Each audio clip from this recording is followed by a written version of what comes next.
وڵاتیدا بەشدار بوون لەسەر ئاستی ئەو دەوڵاتە بە هەموو یاریزانان ژمارەیەکی زۆر لە یاریزانان بەشدار بوون. 2800 یاریزان لەسەر ئاستی کوڕان و کچان بەشداری پاڵەوانێتیەکە بوون. 1800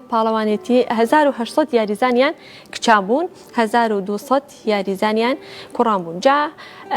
یانەی وەرزشی هەڵەبجە بەشی کاراتی ئەوان توانیان لە پاڵەوانێتیەکەدا پلەی دووەم بەدەست بهێنن. جا ئێمە ئەمڕۆ لەگەڵەوەی کە باز لە پاڵەوانێتەکە و ئەنجامدانی پاڵەوانێتەکە دەکەین هەڵبەت وەرزشی کاراتی کە بۆ خۆی لە بنەڕەتە یابانیە، بەڵام یەکێکە لە هونەرەکانی بەرگری کە هونەری بەرگری بۆ خۆی لە بنەڕەتە هونەرێکی هندیە نامڵین لە هندستان سەری هەڵداوە، دواتر لە وڵاتی چین پەرەی پێداوە، بەڵام وەکو بەشی کاراتی زیاتر لە وڵاتی یابانەوە سەری هەڵداوە و گرنگی پێدراوە هەتا ئێستا. بەڵام ئایا لە هەرێمی کوردستان و لە عێراقدا تا چەند گرنگی بەم وەرزشە دراوە و تا چەند کاری لەسەر کراوە و لەگەڵ ئەوانشدا یانی وەرزشی هەڵەبجە بەشی کاراتی پلان و پرۆژەیان چی دەبێت لە داهاتوودا. لەسەرم بابەتە گفتوگۆ دەکەین لەگەڵ ئەیوب کەمال کا بەڕێزیان ڕاهێنەری گشتی بەشی کاراتی یانی وەرزشی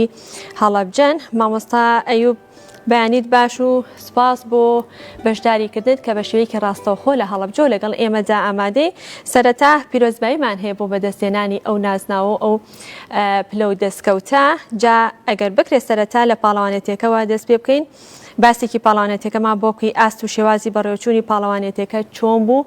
ئێوە وەکو خۆتان تا چەند لێ ڕازی بوون و لەگەڵ ئەوەشدا ئێوە تاکە نوێنەری کوردستان و عێراق و بەشداری پاڵەوانێتەکەتان کرد یاخودەوە تا یانەی تری کوردی و عێراقیشتان لەگەڵا بوو لەوێ. بەڵێ سەرەتا بە ناوی خوا سپاس بۆ جەنابتان، سپاس بۆ کەناڵە جوانەکەی گەلی کوردستان. زۆر سپاس. دیارە ئێمە وەکو بەشی کارەتی یانەی وەرزشی هەڵەبجە لەلایەن یەکێتی کارەتی ئێران داوەتنامەیەکی فەرمی ئاراستەی بەڕێز دکتۆر فواد نووری و بەندەکرا بۆ بەشداریکردن لە پاڵەوانێتی هەشتەمی جامی گەورەی تاران ماستەر کاپ. دیارە دوای ئەوەی داوەتنامەکە ئاراستە ئێمە کرا، ئێمە بە تیمێکی لەگەڵ بەڕێز دکتۆر فواد نووری و برادرانی داوەرانمان بە تیمێکی زیاد لە 45 بۆ 50 کەسی خۆمان ئامادە کرد و لە 25 چواری 2023 بەڕێکەوتین بۆ وڵاتی ئێران بۆ شاری تاران بزات. پاڵەوانێتەکە لە 27 مانگ دەستی پێکرد، لە سعات 7 بەیانی ئیفتتاحی پاڵەوانێتەکە کرایەوە بە مارشی نیشتیمانی ئێرانی و مارشی وڵاتان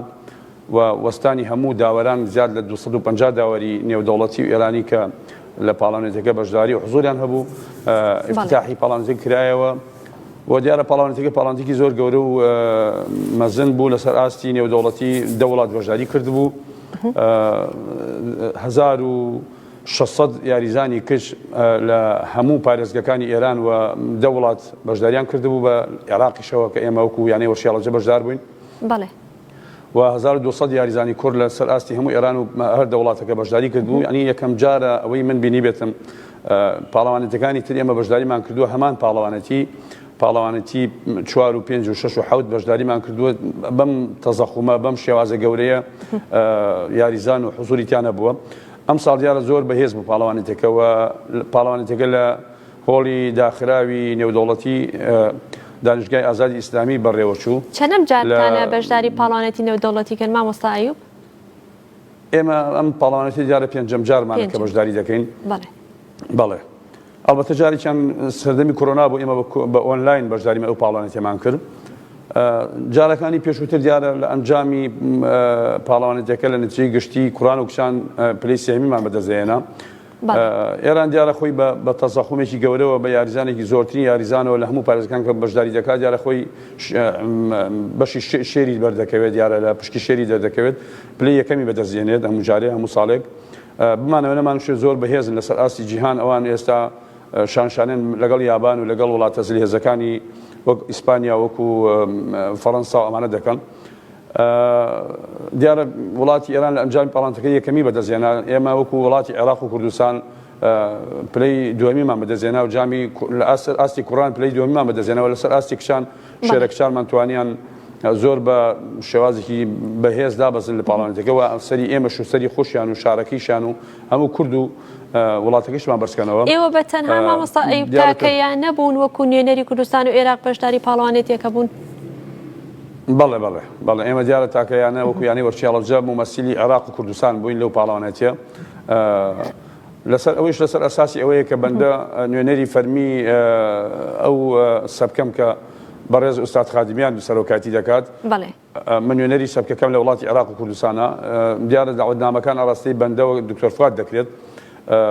هەر کەسێکیش بویستە لە ڕێگەی ئێمەوە دەیتوانی داخڵ بێت و دەتوانی بەشداری بکات. کاتە بەشداریکردنەکان مامۆستا ئەیوب لەسەر بنەمای داوەتنامەیە نەک ئەوەی کە پێشتر ئاگادارکردنەوەیک بڵاو بکرێتوانێت هەر یانەیەک یاخود هەر وڵاتێک ئێوێ بەشدار بێت بەو شێوەیە؟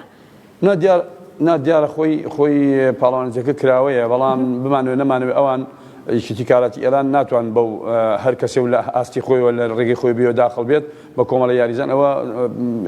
کێشە بۆ ئەوان دروستەکات وە دەبێت لە ڕێگەی یەک نوێنەرەوە هەمیشە لە وڵاتەکان داخلی ئەو پاڵەوانێتە بن. دیارە ئێمەش بەندە نوێنەری فەرمی وڵاتی عێراقم لە پاڵەوانێتەکەدا داوەتنامەکان ئاڕاستی ئێمە کراوە هەر کەسێکی بیوسای لە ڕێگەی ئێمەوە داوەتنامەی بۆ دەچوو و ئێمە دیارە داوەتنامەمان بۆ چەندیانەیەکی شاری کەربەلاش دار بەڵام بەداخەوە دیارە ئەوان گرفت و کێشەیەکیان بۆ دروست بوو گرفتی تەمرین و ئەوانە و ئیمتیحانات و ئەمانیان بۆ دروست بوو نەیانتوانی بەشداری پاڵەوانێتێک بکەن. بۆیە ئێمە خۆمان بەو تیمە گەورە بەو تەزەخومیە بەشداریمان کرد. میساڵ سپاس بەخوا خۆشبەختانە توانیمان ئەنجامێکی گەورە بەدەست بێنین کە ئەنجامی پلەی دوهەمی بوو. ینی ئەنجامێکی زۆر دڵخۆشکەر بوو بۆ ئێمە کە ئێمە لە ساڵانی پێشووتر پلەی سێهەما بووین. ئەمساڵ هاتینە پلەی دوهەم و لە هەمووی گرنگتر لە هەمووی خۆشحاڵی ئێمەیە لە پاڵەوانێتەکە بە بەرزکردنەوەی جامەکە بە شیعاری بژی کوردستان و بە بەرزکردنەوەی پەرچەمی پیرۆزی کوردستان ئێمە لە هۆڵی دانیشگای ئازادی تاران پەرچەمی کوردستانمان بەرز کردەوە بە شیعاری بژی کوردستان هۆڵەکەمان هەژان و کوڕانمان بە شیعاری بژی هەڵەبجە ئەوە زۆر شتێکی خۆش و دڵخۆشکەر بوو بۆ ئێمە لە پاڵەوانێتەکەدا. بەو هیوای کە لە پاڵەوانێتی نێودەوڵەتی داهاتوودا پلەی یەکەم بەدەست بێنن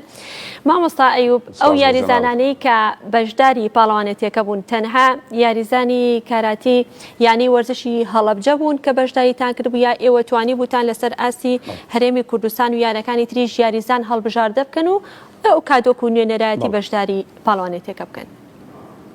دیارە پرسیارێکی زۆر بەجێیە وەکو لە پێشەوە لە سەرتاوە عەرزی جەنابتم کرد بۆی جێگرانی گەلی کوردستان بیزانن. ئەم پاڵەوانێتیە وەکو عەرزم کردی من وەکو نوێنەری فەرمی وڵاتی عێراق داوەتنامە بۆ من هاتووە و منیش خۆم هەر کەسێک حەزی کردبێت پێی خۆش بوو بێت توانیوێتی لە ڕێگەی بەندەوە داخلی ئەو سیستەم و داخلی ئەو پاڵەوانێتی بکەین و لەگەڵ خۆماندا دیارە یاریزانێکی ینی پێشبەرگەی سلێمانی بەڕێز مەبەسفایق کە یاریزانی هەڵبژاردەی عێراق لە ڕێگەی بەندەوە داخڵم کرد بوو و ئاستێکی گەورەی پێشکەش کرد توانی لە پاڵەوانێتەکەشدا مەدالیە برۆنز بەدەست بێنێت و لە یاریزانێک لە دوهۆکەوە هاتبوو ئەویش کاکە سرودە یاریزانی هەڵبژاردەی عێراق ئەویش لە ڕێگەی ئێمەوە داخڵ بوو داوای لێکردین کە با من داخڵمان کرد لەگەڵ خۆمانە بردمان. دیارە یاریزانێکی سەی سادقیش هەر لە ڕێگەی بەندەوە داخڵ بوو ئەو سێ چوار یاریزانی تیا بوو. ئیتر باقیەکەی هەموو یاریزانانی یانی وەرشی هەڵەبجە بوون کە ئێمە دیارەتی پێکمان هەیە لە سلێمانیش لە هۆڵی سەروەری یاریزانانی یانی وەرشی هەڵەبجان بەڕێز مامۆستا سامان فایق ڕاهێنەریتیان دەکاوە یەکێکە لە ڕاهێنەرە باریزەکانی یانی وەرشی هەڵەبجە کە جێگەدەستی لە پاڵەوانێتەکە زۆر دیار بوو و دیارە بەڕێز دکتۆر فواد نووری هەر لە سلێمانیەوە کە سەرپەرشتی ئێمەی دەکرێت بۆ برای گەورەی خۆمان حسابمان بۆ کردووە هەمیشە و برای گەورەی ئێمە بووە لە پاڵەوانێتەکەدا و چەندین داوەرمان هەیە کە لە داوەری یانی وەرشی هەڵەبجە لە شاری سلێمانی نیشەجێن بەڕێز مامۆستا زانا و مامۆستا کامەران کە ئەوانە مامۆستا زانا خۆی داوەرێکی ئاسیایی لەگەڵ ئێمە بەشداری کرد پاڵەوانێتەکەی کرد بەو شێوازە بوو ینی تەنها و تەنها با نەڵێن کۆیکەنەوە لە ناو شاری هەڵەبجە. بەڵێ باشە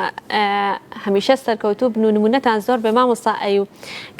هەڵبەت کاتێک کە یانەیەک یاخود ڕاهێنەرێک لەگەڵ ژمارەیەک لە یاریزانەکانە بەشداری پاڵەوانێتیەک دەکەن تێچووکی زۆری هەیە جایتر ئەگەر پاڵەوانێتیەکە ناوخۆیی بێت تێچۆکەی زۆر ئەگەر نێودەوڵەتی بەڵبەت تێچۆکەی زۆر زیاتر دەبێت. کێ هاوکاری ئێوە بوو بۆ بەشداری کردن تا لەم پاڵەوانێتیە؟ دیارە پرسیارێکی لەجێیە من لێرەوە سپاسی بەڕێز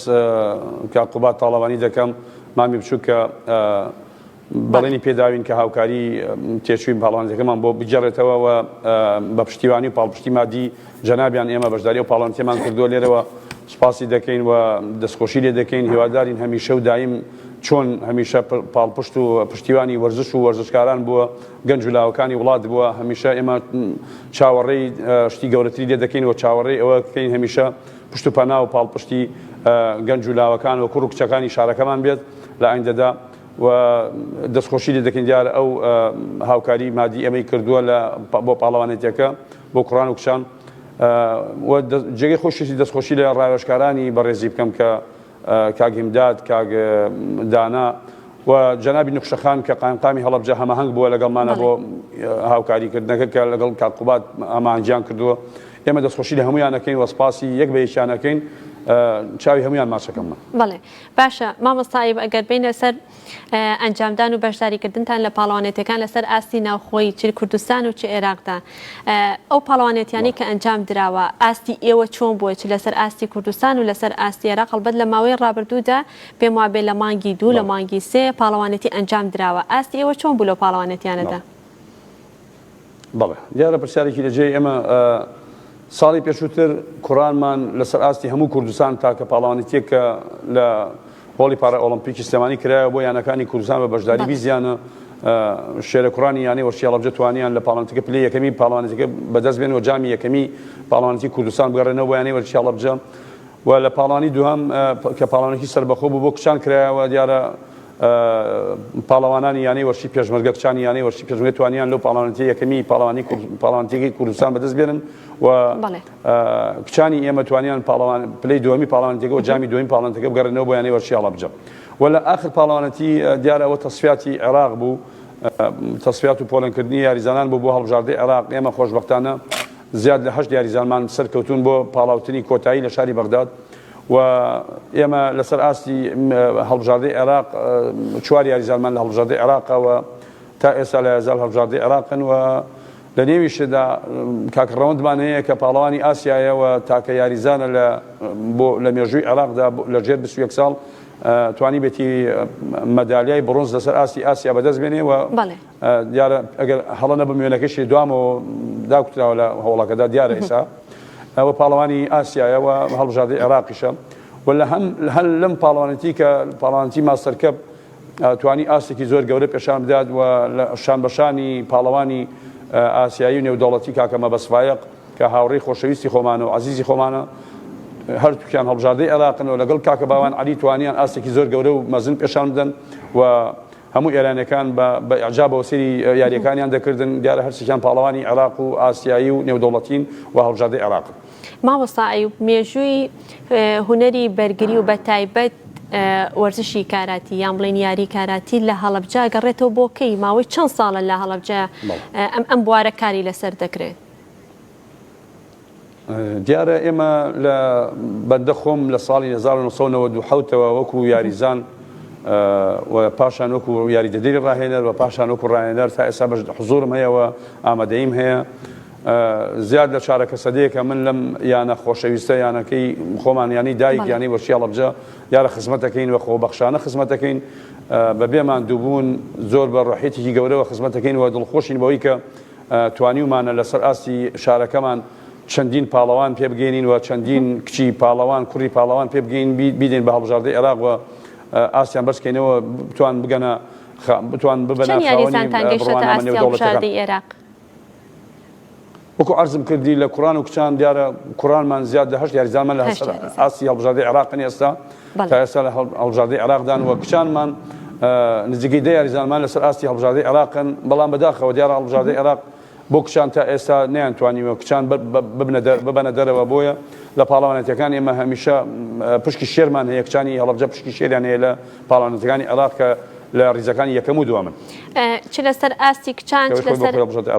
بەڵێ چ لەسەر ئاستی کچان و لەسەر ئاستی کوڕان مامۆستا ئەیوب هیچ یاریزانێکی کوردمان هەیە کە هێندە لە ئاستێکی باشدا بێت لە ئاستی یاریزانە نێودەوڵەتیەکان و جیهانیەکان دابێ بەڵام ئەگەر پاڵپشتی و هاوکاری بکرێت؟ دیارە وەکو عەرزم کردی پرسیارێکی زۆر لە جێ من وەکو عەرزم کردی ئێمە کاکە ڕەوەندمان هەیە کە خاوەنی کاکە ڕەوەندمانەیە کە خاوەنی مەدالیە بڕۆنزی ئاسیاییە کە خۆش بۆ خۆی پاڵەوانێتی ئاسیا من ئەتوانم بڵێم لەسەر ئاستی پاڵەوان لەگەڵ ئاستی پاڵەوانێتی جیهانی هیچ فەرقێکی نییە وەشان بەشان لەگە پاڵەوانێتی جیهان فەرقی نییە لەبەرەوەی بمانەوێ نەمانەوێ پشکی شێر لە جیهانە لە ئاسیایە لەبەرەوەی یابانی تایە ئێرانی تایە وڵاتە بەهێزەکانی تایە دیارە وڵاتانی ئاسیا لە پشکی شێریان هەیە لە پاڵەوانێتی جیهانیەکان و کاکە مەبەستمان هەیە ئێمە دیارە وەکو عەرزم کردی مەبەست کە لە شاری سلێمانیەوە کاکە شوانمان هەیە کاکە شوان کە ئیسایەکێکە لە کاپتینی منتەخەبی عێراق و یاریزانی یانی وەرشی پێشمەرگەی دیارە ئەم پاڵەوانانەمان هەیە لەسەر ئاستی عالەمیان و لەسەر ئاستی جیهانیان ئەگەر پاڵپشتی بکرێن دیارە هیچیان لە یاریزانە یابانیەکان و یاریزانە ئیسپانیەکان کەمتر نییە کە پاڵەوانی جیهانن. بەڵێ باشە مامۆستا ئەیوب زۆر باسمان لە پاڵەوانێتەکان و بەشداریکردنی پاڵەوانێتەکان و ئاستی یاریزانەکان کە جا پێم خۆشە ئەکە بکرێت باسێک لە گرنگی وەرزشی کاراتی بکەین. هەڵبەت وەرزشی کاراتی جۆرێکە لە جۆرەکانی هونەری بەرگری و هونەری بەرگری جۆری زۆرە. گرنگی و تایبەتمەندی وەرزشی کاراتی لە چیدایەوە چ جیاوازیەکی هەیە لەگەڵ هونەرەکانی تری بەرگریە ئەوانەی کە ئەو تایبەتمەندیانەی کە وەرزشی کاراتی جیا دەکاتەوە لەگەڵ هونەرەکانی تری بەرگریە چین؟ بەڵێ دیارە وەرزشی کاراتی خۆی بمانەوێ نەما وەرزشێکی سالم و ساغ و بێکێشەیە کە لەسەر ئاستی جیهان ئێستا یاریکی ئۆلۆمپیەوە کەمترین زیان بە یاریزان دەگەینە لە یاریەکانە و هەمیشە یاریەکانی بە شێوازی لەمسیە یعنی یاریزان ئەگەر ئەچێتە ناو بتوڵەیەکەوە هیچ کێش ترسی ئەوە لێ نیێتەوە تووشی ئیسابەیەک یا دەمودان شکاندنێک یا تووشی ئەسابە ببێت گرفتێکی پێکانێکی بۆ دروست ببێت و لە ڕووی مێشک و جەستەییشەوە دەرونیەوە دیارە خۆی بۆ خۆی یاری کاراتی یاریەکە بەوە ناسراوە کە دەرون ئارام دەکاتەوە کەسێکی شەڕەنگێز کەسێکی تونڕە و لەسەر جادە ئەگەر بینیتی بیکەی بە یاریزانێکی کاراتی ئەم شەڕەنگێزەی لێ ئەەکەیتەوە شەڕەنگێزی لێ دوور ئەخیتەوە کەسێکی هێمن و لەسەرخۆ و سنگ و سەلار دەرەچێت وە ئەو شەڕەنگێزی لەناو کارەتیدا لەناو لەگەڵ لەسەر ماچیوارێک دیارە لە ماچیوار ئەو وینی کە هیسە بۆکسی کە تۆ تدریبی لەسەرەکەی خۆی لێوا بەتاڵ دەکاتەوە و هیچ گرفتێکی شەڕەنگێزی نامێنێەوە دەرونی ئارام دەبێتەوە و دەبێتە کەسێکی کۆمەڵایەتی کەسێکی ساق کەسێکی ڕێز پێدەر و لە کۆمەلگا احساسی باش و کاری باشی لێ دەکرێت. بەڵێ لە کاراتی وەرزشی کاراتیدا ئەو بنەمانە چین کە ڕاهێنانی لەسەر ئەکرێت بۆی کە ئەنجامێکی باشی هەبێت لە وەرزشەکەدا لە یاریەکەدا بنەماکان چین یان ڕاهێنانەکان چین بە شێوەیەکی گشتی کە کاری لەسەر ئەکرێت؟ بەڵێ دیارە ئێمە ئەو کەسێک کە دێتە ناو یاری کاراتی دەبێت سەرەتا جەستەیەکی ساغی هەبێەوە نەخۆشی درێژخایانی نەبێەوە لە چ تەمەنێک دەتوانێت بەشدار بێت؟ گەوری لە تەمەنی 6 ساڵیەوە دەتوانێت بەشدار بێت تا تەمەنی ئیلە ئاخریه و من ئەموێ کە باسی تەمەنت کرد لێرە بە یادت دێنامەوە کە باسی پیاوێک بکەم کە لە پاڵەوانێتی ماستەرکەپی تاران بە خۆم بینیم بەڕاستی خۆم دڵم پڕ بوو بە پیاوێک کە بینیم پیاوێک بوو تەمەنی 95 ساڵ بوو وێنەمان لێگرتووە فلیم و تەسویرمان لێگرتووە هاتوتە ناو پاڵەوانێتەکە لەگەڵ تەمەنی 40 ساڵ بەرەو شور بەرەو سەر کێبڕکەی بەدەزێرانی مەدالیای دەکرد بەو تەمەنە گەورەوە هەموو ساحەکە هەموو ئامادەبوانی ناو هۆڵەکە کەوتبوونە فۆکسیان قسبوو سەر ئەو پیاوە بە تەمەنەکە تەمەنی 95 ساڵ بوو هاتبوو کاتایە کرد لەگەڵەوە کە نەتیجەی نەهێنا بەڵام زۆر بەلای ئێمە گەورە بوو کە ئەومان بۆ دەرکەوت کە یاری کاراتی یاریەکەوە کەسێکی 95 ساڵ ئەوێت کێبڕکێ بکات و ئەنجام بەدەست بێنێەوە مەدالیا بکاتە ملی ئەمە خۆی بۆ خۆی گەورەترین شت بوو لەبەرەوە وەکو عەرزم کردی لە تەمەنی 6 ساڵ ئێمە یاریزان وەردەگرین تا تەمەنی ئیلە ئاخریه خۆی پێخۆش بێت. بەڵێ بنەماکان و ڕاهێنانەکان ئاماژەت پێدا تەمەنەکە بیری بردیتەوە ڕاهێنانەکان چی مامۆستا؟ دیارە ڕاهێنانەکان ئێمە ڕاهێنانی جەستەییمان هەیە و بۆ لیاقە بەدەنی و کۆمەڵ ئەساسیاتی کاراتیمان هەیە دیارە کاراتی وەکو مەدرسە وایە کەسێکە دێتە ناو کاراتیوە چۆن ئەڵێ یەکێکەچێتە قوتابخانە پۆلی یەکە لە پێشە ئەچێت دەرسی پۆلیەکە خوێنێت دیارە دێتە لای ئێمە لە سەرەتا ئەساسیات و مەنهەج و تەکنیکەکانی پشتێنی سپی بۆ زرد بەم یاریزانە ئەبەخشێت و پێی دەدرێت و ساز و ئامادەی دەکرێت تا 6 مانگ لە دوای 6 مانگ 4 مانگ بۆ 6 مانگ تاقیکردنەوەی بۆ دەکرێت ئەگەر ئاستی گەشت بوو ئەوەی ئاستی پێشکەوتو بوو توانی پلەکانی تر ببڕێ دیارە پشتێنێکی پێ دەدرێت ئەچێتە مەرحەلەیەکی ترەوە ینی خۆی چەند پشتێنی هەیە مامۆستا ئەیوب لە چیەوە دەست پێ کات و بەچی کۆتاییەت بەڵێ دیارە خۆی کاراتی لە پشتێنی سپی کە سپی هیچ اعتیبارێکی نیە و سپێکە دێت سەرەتا ئەی بەسێ بەس بۆ تۆڵکردنەوەی جلەکانێتی و تۆڵکردنەوەی خۆیەتی لە سپی دەست پێ دەکات تا پشتێنی ڕەش دیارە نۆ کیومان هەیە نۆ پشتێنمان هەیە تا پشتێنی ڕەش ئەوە پێوترێ لە کارەتی پشتێنە ڕەنگا و ڕەنگەکان وە لە دوای ئەوە دیارە پشتێنی ڕەش دێت لە دوای پشتێنی ڕەش دانەکان دێت تا داندەی هەیە لە جیهانە بەندە تا ئێستا زیاد لە 33 ساڵە من یاری کاراتی دەکەم تازە دان پێنجم قورسە تۆ هەموو دانەکان بگەی بە هەموو دانەکان بڵێ پێنج دانماوە لە بینی دانێک بۆ دانێکی ترا چەندێک بڵێ کاتیەوێ چەندێک ماوەی ئەوێ ئەکەوێتەوە سەر ساڵەکان یان ئەکەوێتەوە سەر ئەست و لێ هاتوو لێقەی کەسەکە بڵێ نەخێر ئەکەوێت سەر ساڵەکان و ئەکەوێتە سەر شێوازی دانەکان لە دانەکان دانیەک بۆ داندوو لای خوارەکەی دەبێت ساڵێک بۆ ساڵ و نییە بۆ 2 ساڵ تەمرین و مەشق بکە و سایختی بە تاقیکردنەوەی داندوو دەدا تا بەرز دەبێتەوە ساڵەکان زیاتر بێت لە دان 4 و دان 5 بەرەوسەر ئەچێتە 8 ساڵ بینەکانی 10 ساڵی تی ئەکەوێتە لە کۆتاییە دەبێت تەمەنت بچێتە 80 ساڵ ئەو 89 ساڵ ئەو هەموو دانەکانە بڕێت. بەڵێ ئەمە بۆ سەرەتای ڕەنگەکانی شەر بەو شێوەیە بۆ ساڵانەیە کە ئاماژەت پێدا یاخود ئەویان بەپێی لێ هاتووی کەس نەخێر ئەوەی نەخێر ڕەنگەکان بەس بەپێی لێ هاتوویە لە پشتێنی ڕەش بەرەوسەر دیارە تۆزێ تەحەفوز کراوە لە پێدانی دانەکان و دەبێت تەمەنی گەورە بێت دەمێت تەمەنی بڕاتە سەرەوە ئەو ساعت دانەکانی پێ بدرێت داوەران بەرزەکان مامۆستایب لە ڕووی دادوەر و لە هەرێمی کوردستان ئێمە داوەری زۆرمان دادوەر هەیە یاخود ئەوە تا بە تایبەت لەسەر ئاستی خانمان بە داوەری خانمان هەیە بەڵێ دیارە پرسیارێکی زۆر بەجێیە من زۆر پێم خۆشەوە پرسیارت کرد ئێمە لەسەر ئاستی پیاوان کۆمەڵی داوەری پیاوی باشمان هەیە کە لەسەر ئاستی کوردستان و لەسەر ئاستی عێراق ڕیزبەندیان هەیە و بڕوانەمان هەیە چەند داوەرێکی بەڕێزیشمان هەیە لەوانە مامۆستا بەرزان فەتاح مامۆستا ڕزگار مامۆستا زانا ڕەوف کە زانا ڕەزا کە سەرۆکی داوەرانی هەڵەبجەیە کە گاردی ئاسیاییان هەیە و بڕوانامەی ئاسیاییان هەیە لە ئاستی داوەری و لە داوەری ئاسیایین ئێستا کە لە پاڵەوانەتی ماستەکە پیش مامۆستا زانا وەکو سەرۆکی داوەرانی هەڵەبجە بەشداری پاڵەوانەتەکەی کردبوو توانی داوەری یاریە بەهێزەکانیش بکات لەگەڵ کاکامەران و بەداخەوە لە ڕووی داوەری ئافرەتەوە لە ڕووی داوەری کچانمانەوە داوەری کچانمان زۆر کەمە بە پەنجەکانی دەست دیارە ئەژمێرێن لەسەر ئاستی عێراق خۆشبەختانە لە ئاخر تەصفیاتی عێراق ئێمە وەکو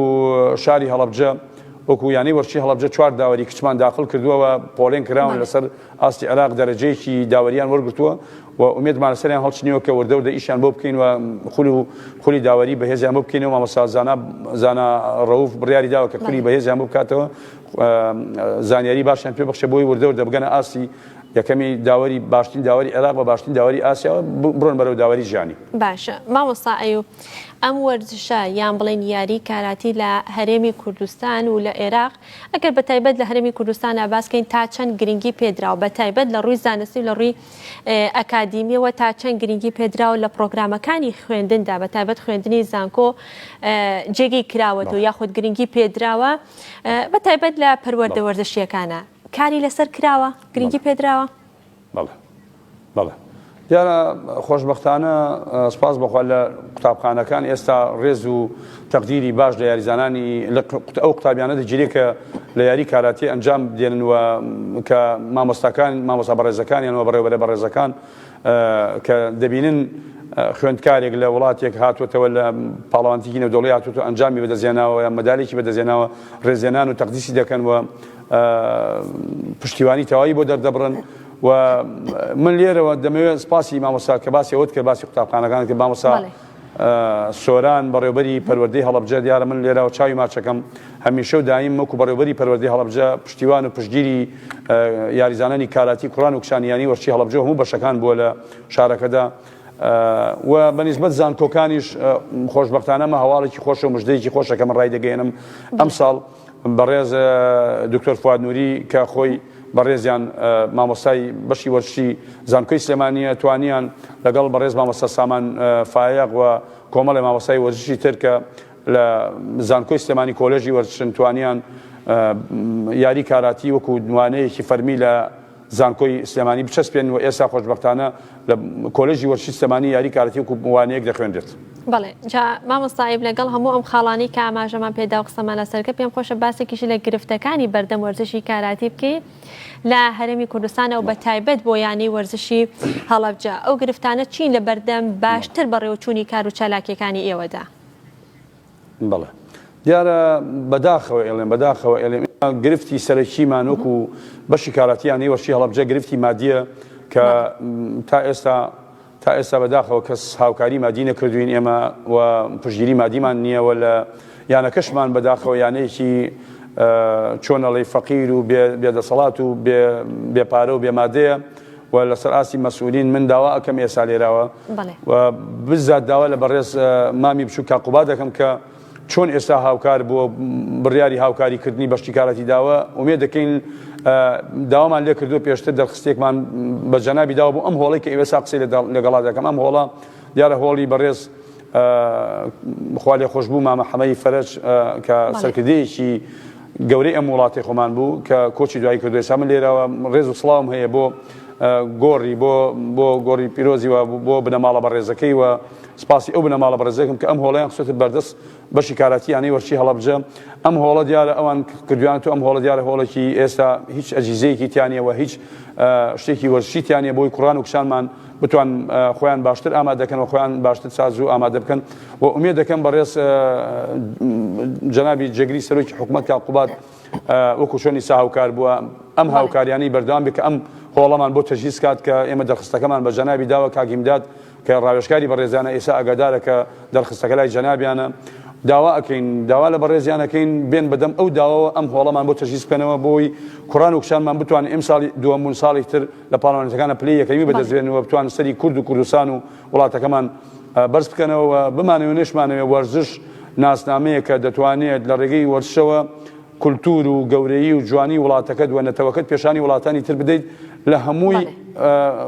گرنگتر و بەڵگەیش کە ئێمە بەڵگەیکی حەشانە هەڵنەگر کە ئێمە باسی دەکەین ئەو پاڵەوانێتێ بوو کە توانیمان ئەو پەرچەمە جوانە کە پەرچەمی کوردە هەمومان شانازی پێوە دەکەین وەکو کورد پەرچەمی پیرۆزی کوردستان بەرز بکەینەوە و بە شعاری بژی کوردستان هۆڵەکە بەهەژێنینەوە هەموو ئێرانیەکان و هەموو وڵاتان سەیریان دەکردین لەو کاتەدا و وێنەیان لێ دەگرتین. ئەمە خۆی بۆ خۆی گەورەترین شتە. ومێ دەکەم جەنابی کاقوبات هەمیشە و دایم پاڵپشتمان بێەوە بتوانێت ئەم هۆڵەمان بۆ تەجهیز کاتوە ئەو بەڵێنی کە جەنابی پێشتر پێی داوین کە بۆ تەجهیزی هۆڵەکە بۆمان جێبەجێکا و ئومیدشمان هەیە جێبەجێ دەکات. دەستان خۆش بێت ماندوونە بن مامۆستا ئەیوب زۆر سپاس ماندوومان کردی بۆ هیوایی کە داواکاریەکەت و پەیامەکەت گەیشتە بێت و هەمیشە لەش ساغ بن بەڵێ یەکشتی تر ما بوو ئەمژێ ئەم دوو جامەی بە کورتی تاوە بە کورتی ئەم دوو جامەی کە لە پشتمەوە دانراوە ئەوە جامی دوهەمیە کە یەکێکیان جامی کوڕانە کە دوهەمی پاڵەوانێتێکە بۆ ئەمەی جامی ئەم لایشم جامی کچانەکە بەدەستیان هێناوە بۆ ئاگادار بن. هەمیشە سەرکەوتوو بن مامۆستا ئەیوب بۆ هیوایی کە